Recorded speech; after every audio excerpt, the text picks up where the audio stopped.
This is the Action Movie Guys podcast, bringing you action movie reviews from across the decades, plus box office numbers and insight like never before. And now, your hosts of the Action Movie Guys podcast, Alex and Nate. What's up, everyone? Welcome to episode number 168, Action Movie Guys podcast. I'm your host, Nate. This is my co-host, Alex Figueroa. And on this episode, you guys know what we're doing. We've been doing it for 4 months, right? This is the fourth month. Yeah. We are on a river, the river of time. Me and Alex are in a little canoe. We got some paddles. We're paddling up, and we're getting towards the waterfall here because this is our second to last movie in the 2000s. This, of course, from the year 2000 exactly, a little Ridley Scott movie. You may have heard of it, called Gladiator. Alex, how long has it been since you have watched this movie? This is the second time you watching the movie. The first time I watched it is when it was released in 4K. And other than that, I'd never seen it again until today. Never saw it. So, I never saw it before that. No, never saw it before that. Okay. Yeah. Okay. Very good. So, I've seen this a couple of times, but I have not watched it in years. I bought the 4K. I never put it in. Today was I didn't even watch the 4K because all my movies are in boxes. So I had to watch a digital 4K of it, and the digital looked good. Yeah. So I would imagine the 4K disc looks fantastic. But anyway, that's neither here nor there. Before we get into the review, let's go over some Rotten Tomatoes scores. Now, Alex, I'm going to be honest. I was a little surprised with the Rotten Tomatoes score when I pulled it up, only because this is a Oscar-winning movie. Like, it was nominated for a lot of awards. It won a few awards. This has a 78% critic score. So I don't know, Rotten Tomatoes does add reviews. I don't know if over time, maybe people liked it less, or maybe at the time, some critics didn't like it, but it's I thought it'd be higher, to be honest. Audience score, 87%. So much higher with audiences, not much higher, but higher with audiences than critics. 87 is more along what I thought the critics was going to be. What do you think? Yeah, I mean, that's kind of weird, right? Like, normally movies like this would be in the 90s, 91, 92 bracket for critics. The fact that it's in the 70s is a very shocking to me, but we'll find out why. Yeah, I mean, look, this movie was nominated it won 5 Academy Awards. Right. So, it's kind of weird, and it was nominated for 12. Kind of weird for a movie with that much critical praise to be so low, but it doesn't matter because none of that matters because you guys are here listening to me and Alex talk about the movie. So what did we think? Did we give it a 78%? Maybe we give it a 80%. I don't know. We're about to talk about it. We're going to start off, of course. Alex gets to go first. Lead character, Maximus, something. They're all named Maximus in this movie. To me, Russell Crowe is the lead character. What did you think? Oh, he was fantastic. Maximus, this dude was, he was good.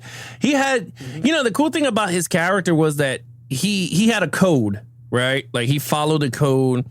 He followed Dumbledore. So I was like, oh, this is pretty cool. He was the Roman, he was like the general for the Roman army, right? I think that's what it was. The general. For a Roman army. He was a general. Yeah. So, like, he was awesome. Like, I was like, okay, he was good. And the thing with this movie does very well, they show you in the beginning how good he was. Right, like he was the guys that attacked from the back, which they had so it was like very strategic way of fighting, and this dude was down and dirty doing the dirty work, and I loved it. I was like, wow, this guy's pretty good.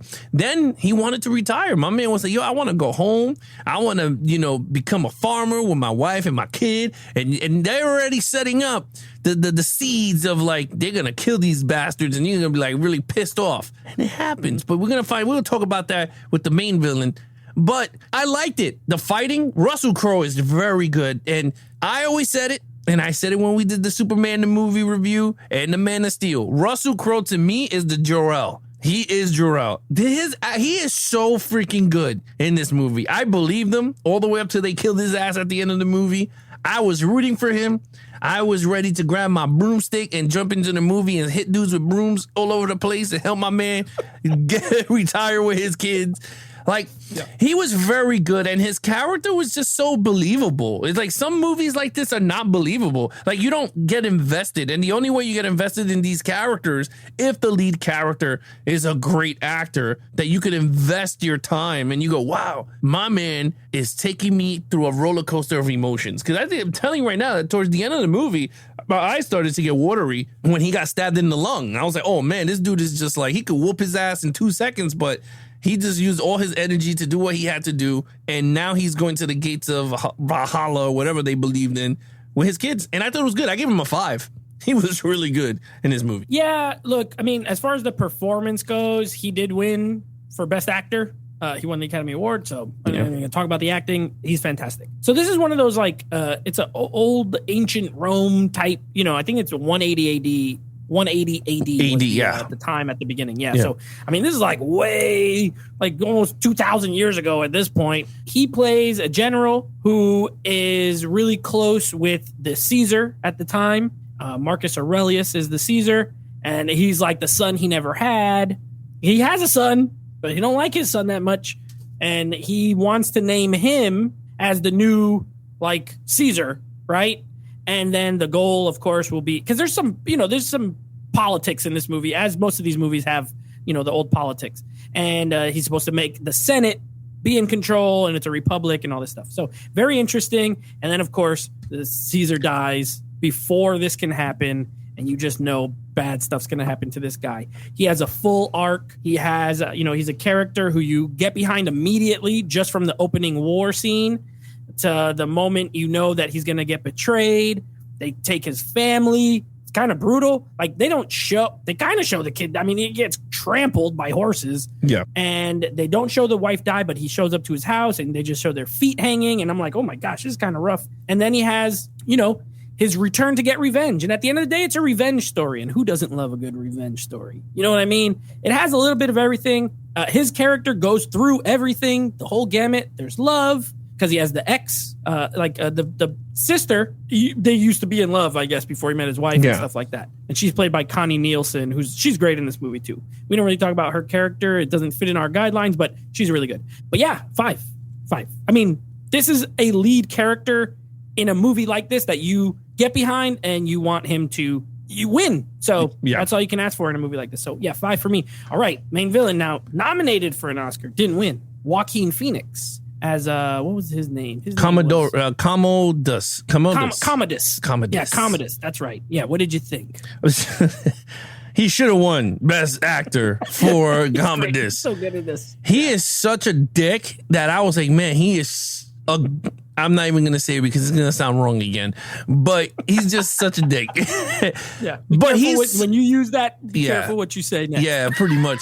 But he was really good. And another performance that was believable. Like, you hated him. And you could tell he was jealous of him. The minute he got into the thing, everyone was praising Maximus and everyone was like chanting his name, but they didn't chant Joker. And you're like, oh man, this sucks, for him. Like, how is he gonna, Joaquin Phoenix's character is gonna betray him? And you already knew it. Once he killed his dad with the chicken wing, you put him to sleep. I was like, all right, he was pretty much done. Put him in the $1 Million Dream. Yeah, he put him in the $1 Million Dream. And it was crazy because he gave him that one line. I was like, this dude is gonna be the dick and just screw my man over. And he was like, I'm gonna ask you once, and this is the only time I'm gonna give you this deal. He was like, will you help me, whatever. And he just walked away, and he was like crying all like a little bitch. And I was like, oh man, Maximus, you should have just took it, bro. But the minute he went and he started putting on his armor, my man with the crooked eye and all these like action movies that he's bad, he was like, arrest him. And I was like, these bastards. I was like, first of all, this is the only beef I got with it, right? This dude just finished coming out of war, right? Whoop mad people's asses, right? The dad Dumbledore dies, and you're like, oh man, well, this is crazy, right? And all of a sudden, his men was gonna take him to chop his head off. I was like, what? Like, how does that work? Like, how's the loyalty of his men are gonna go? Yeah, we're gonna chop his head off. Like, that got me irked. Because I was like, this dude saved almost all these people's asses, and he was talking about them to get food and let them go home. And it was just like that, Joaquin Phoenix was like, kill him and and the wife, and none of them even thought about it. Like, I was like, oh, that's back then, kind different time. I guess. Caesar said, the ruler says, do this, and you do it, or you probably will die, and your family will get killed. So I get your point from a movie perspective, but for a historical perspective, I get why they just kind of did what, go along with it. No, I mean, look, again, it worked. And I love towards the end, he knew he was not going to beat him on a one-on-one fight. I mean, let's be honest. This dude was whooping every gladiator this guy threw at him. He knew he wasn't going to win, and he stabbed him to cheat, which pisses me off every time when I saw it. It got me really angry. And I like the fact that the guy that was under him saw that he cheated. And he was like, oh, hell no, you're not going to win against Maximus like this. He was like, everyone shield your shit and let him fight mano a mano. And he lost. I mean, even while he had one lung working while he was filling up with blood, I bet. He whooped his ass. And I was like, yeah, you got it, Joker. I loved it. Joaquin Phoenix, again, that's another 5. He was amazing. And him and the way he treated his sister was like shit, bro. I was like, damn. Creepy. Yeah, he wanted a boner. Yeah, it was disgusting. Yeah. So, he is the definition of slimy in this movie. He is a slimy villain. Joaquin Phoenix absolutely knocked it out the park. I mean, you're talking about, like, for me, this is my favorite performance of him, not Joker. I think he's better in this than he was in that, personally. He absolutely nails it. His speech that he gives with his dad, I love. The one where right before he puts him in the sleeper hold, like, I love the dialogue there where he's like, I have all these virtues and none of them were on your list, like, pretty much what you want is not me. And then the dad's like, yeah, but your failings are my failings. And he's like, I don't want to hear that. And he chokes him out. I was like, oh, Lord, here we go. And then, he gives him one chance to take his hand. He don't take it. He orders his whole family to die, him to die. He was not playing games. He's horrible to his sister. He literally was like, you're going to give me an heir and it's going to be pure blood, which means he's going to sleep with her, which is disgusting. He was weird. He was like, come lay down with me, give me a kiss. I'm like, what's wrong? What is this guy? He was like, you know what he was? He was like a child that had a lot of power. And that is, to me, it worked. It works in this movie. You know what I mean? Joaquin Phoenix was great. Plus, he did all the training to fight. So he could fight. Now, he couldn't beat Maximus, but they do go one-on-one. As far as an action movie goes, the main villain fights the main hero in this movie. Yeah. He cheats because he knows he's not as good, but he's a good fighter. It's shown that he knows how to fight. So I thought that was good. I loved him. I also gave him a 5. He is, you get so mad at him throughout the whole movie that it's like, this is a great villain. It's a great villain. He's evil. He's weird. He threatens his sister. He threatens his nephew. He wants to. I mean, he's just horrible. But remember, the line that the guys said was, the guy who's leading us never won a battle on field. That was very powerful because Max, because everyone knew once he took off his helmet and everyone knew it was Maximus. Everyone knew how many battles this guy won for what happened. Like, this never happened if it wasn't for Maximus. So, like, they were like, that scene was so gangster. It was Mag. He was like, take off your helmet. He took it off, and he was, my name is... You turn your back to me? Take off your helmet and tell me your name. And then when he does, you can see it in Joaquin's eyes. He's like, oh, crap. This guy, and the way he says, like, I am Maximus, and you kill, and I won the battle. And then the whole crowd is like, let him live. Let him live. Yeah, because he was like, you killed my wife, and you killed my son. And he's like, I'm here for revenge. His eyes was like... so good. He was like, he looked like he was going to throw that spear. Remember when he's holding the spear? He looks like he was going to throw it up in the thing. Yeah. I love it. Yeah. I mean, scene, it was very powerful. Like, there was a lot of, like, I'll talk about it during the overall and stuff, because there was a lot of good, powerful scenes throughout. Yeah. Yeah. All right. Action. Oh, my man. This action, look, it's a 5. I'm not even going to hold back. It's a 5. Though you got the war in the beginning was like freaking full on amazing. And then you have the gladiator fights, of course. And then the most powerful scene of the entire thing is him getting revenge for his son and his wife at the end. I mean, my man had one lung operating and whooped the dude's ass. So honestly, there's not much I can say because it's just a war movie. But it was very well shot. Ridley Scott, he's very good at, like, again, I'm not a big, I mean, you always talk about it. I'm not big on Ridley Scott's, like, directing. I'm more of his brother style, Tony. because I'm more of that style of. Tony's an action movie guy. Yeah, so he's more my style. But Wrigley sometimes has some moments, and this one worked for me. I was like, this actually worked very well. Like I said, that big war scene in the beginning, I was like, this shit is crazy. When he's fighting on the floor, he's stabbing dudes, and I was like, yeah, man. I was really engaged. Him going, like I said, him going through every stage of the Gladiator once he hits the Roman Coliseum. I was like, this is crazy. You got tigers coming out and fighting this dude. Then they took out a guy from 5-year retirement to fight Maximus, and he whooped his ass in 2 seconds. And I was like, the greatest gladiator ever. And he comes out and he gets rocked. He got rocked all over the place. And I was like, yo, this is pretty good. And then, of course, the big moment of the whole film is when he fights Joaquin Phoenix, and he just whooped him. I mean, everyone knew he was going to whoop him in 2 seconds, but I loved it. I thought it was really good. I gave it a 5. I think you said it all there. There's one exact moment where this movie gets a 5 for me every single time I see it. I love it. And that is during when they first get to Rome. Because first he's a gladiator out in like the outskirts in like some little town. Yeah. In like a little dirty Coliseum. And he wrecks over there too. Him and Jaimin Hunsu, my man Jaimin Hunsu's in this movie. Amistad, he's great. Well, by the way, the whole cast is amazing. Yeah. Not just Joaquin Phoenix and Russell Crowe, Jaimin Hunsu, Connie Nielsen, Oliver Reed, the guy who plays like his owner. I love that guy in this. He's kind of a dick, but he has a heart, and he ends up, wanting to help him. Derek Jacobi, like, this cast is great. The moment that always gets a 5, automatic, is when they're fighting in Rome, Coliseum, and their guys are on the chariots, and they're all going, everybody's fighting, and that one person falls down, and that chariot wheel just cuts them in half. 5. It was automatic 5. Yeah, it was a chick. It was a black lady, and she gets cut in half, and I love it every time. I'm like, yes, it just gets wrecked, absolutely wrecked. It's rated R, violence, blood, swords, spears, knives, crap like that, up close, gritty, dirty. Now, it's a 5. I give it a 5 also. It's not the most action, but there's a good amount, and it's all well done. Yeah. As far as Tony and Ridley, I see your point. I think Ridley Scott's a better director than Tony Scott was, but Tony Scott does the genre of action better on the whole. But he was a straight action guy, pretty much. Like, he didn't really do dramas, or Ridley does a little bit of everything. He'll do an action movie, a sci-fi movie, a drama, a biopic, a comedy. So he's a little more diverse. But yeah, Tony, I love Tony. We got to do more Tony Scott movies. Yeah. I think we do have a bunch coming up. But anyway, 5 for me, 5 for you. So far, this movie's trending in a certain direction. I don't know where it's going to go, because now we're up to storyline. What do you got? So the storyline here, I love revenge stories. I love it. That's my bread and butter. I can eat it all day. But it has to be done right for me to give it this certain score. And this movie did it right. It gave you it laid you out in the beginning how great Maximus is. You could see the jealousy unfold between Joaquin Phoenix, and the people of Rome was loving Maximus and not him. He started to get jealous, and I said, oh my God.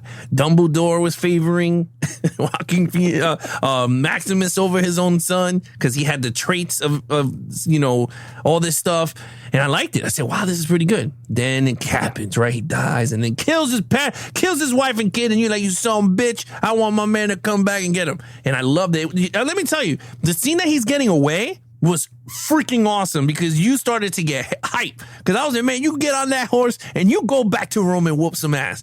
That's what I wanted. But no, he went back home to see if he could save his wife and kid, but he couldn't. He was holding that burnt toe. He was like, why? And he was injured. Remember, he got hurt on the shoulder. He got sliced. He was injured. He was like, I got to go get him. And I saw their black feet. No!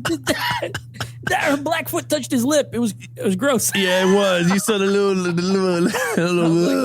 but be careful, man. Yeah, be careful, man. You gotta get a tennis shot.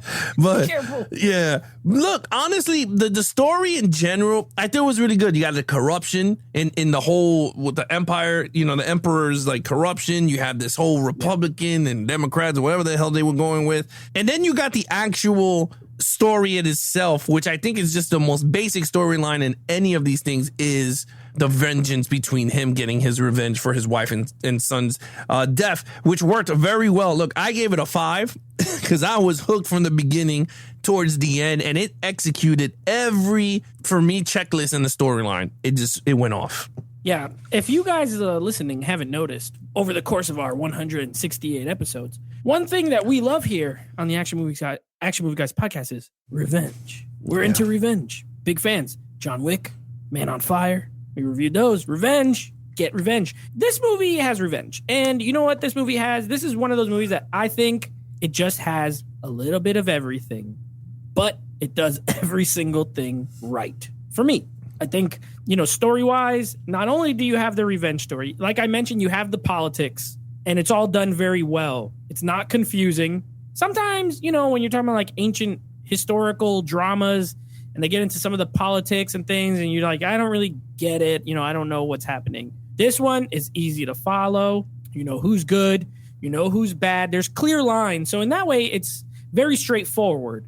But everything is executed so well. The performances, again, they're so great that it elevates the story to being, I think especially Russell Crowe. He takes a character that could be very one note and makes him very great. And, his whole storyline it's laid out. The villain storyline is very good.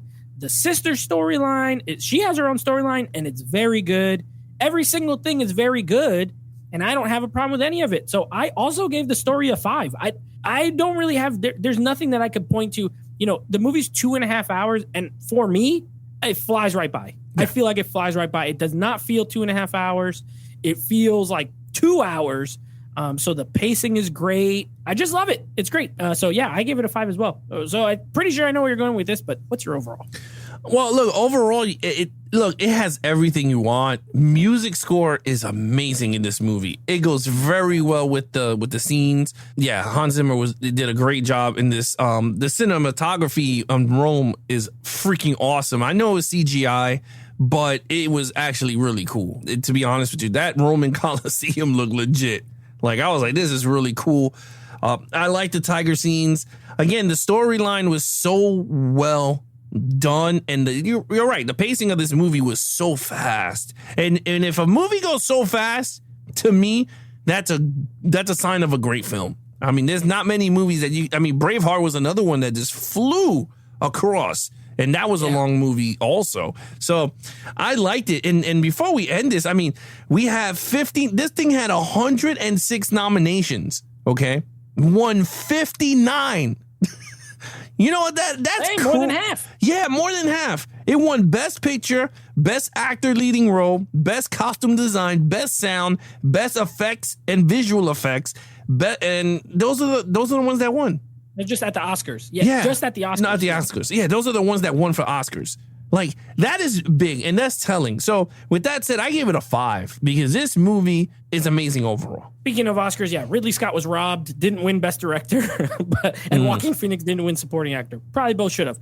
Here's the thing. This movie, not only is it just great, but it's so influential because if you really think about it, this genre of movie in the year 2000 was, I won't say dead, but it was definitely sleeping. These kind of movies were made in the 50s and 60s, Ben-Hur and Spartacus and this historical epics, right? You can't really, maybe a handful from the 70s, 80s, and 90s, right? Braveheart, like you mentioned, is one. Besides that, 80s, there's no like big historical epic movies outside of fantasy. Like there was fantasy films, but like realistic, historical. It was borderline a dead genre, right? Yeah. And after Gladiator hit, and it was so good, well received, made all that money.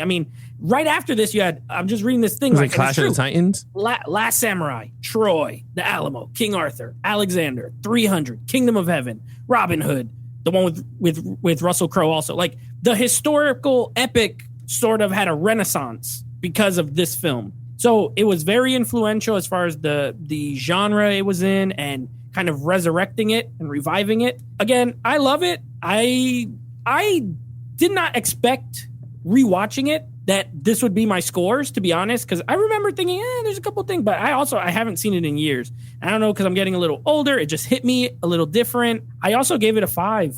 So only the second time in 168 episodes that we both gave a movie the 25 out of 25. Yeah. Still, the other one was Terminator 2. So Terminator 2 and Gladiator so far the only perfects for both. But, with our categories, I didn't see any holes. Like every single thing we talk about was great in this movie. No, I agree. I mean, I couldn't see nothing.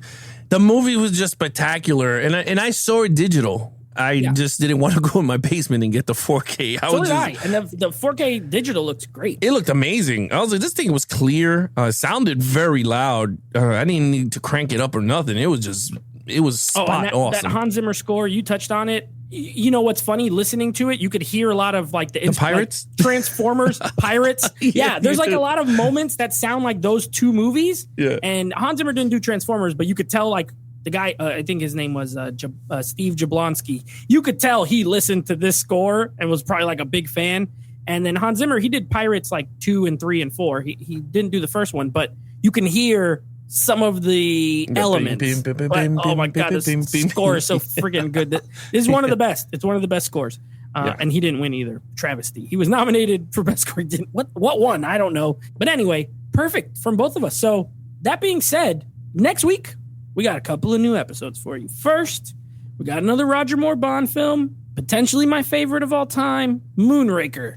And then wrapping up the 2000s, before we get to the 2010s, we have a little action comedy, which we don't do a ton, but, you know, action comedy, little Brad Pitt, Angelina Jolie, Mr. and Mrs. Smith. Okay, spoiler alert, I like this movie. I've seen it a lot of times. It's been a little while, but I'm looking forward to seeing my wife, Angelina, when she was still in her prime. Oh, my gosh. So looking forward to that one. It's been a while since I've seen it, but I'm hoping for a good week. Moonraker, please. Don't let me down. Maybe. Look, the winner of 2001 soundtrack was Crouching Tiger, Hidden Dragon. Oh, come on. I don't even remember that. I've never seen that movie, so I've seen it. It's good, but travesty. Robbery. Lies. Crouching Tiger, Hidden Dragon inspired Transformers and Pirates? I don't think so. No. Gladiator. The Gladiator.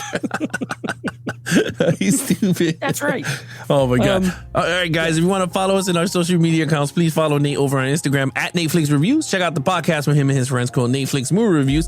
Anything action movie, guys, head over to youtube.com/geeksandflicks. Head over to our official website to www.geeksandflicks.com if you want to check out our Action Movie Guys podcast in its entirety from number 1 all the way up to 168 with this episode. And of course, we have some videos we're still pushing out so you guys can have the video and audio simultaneous on the website.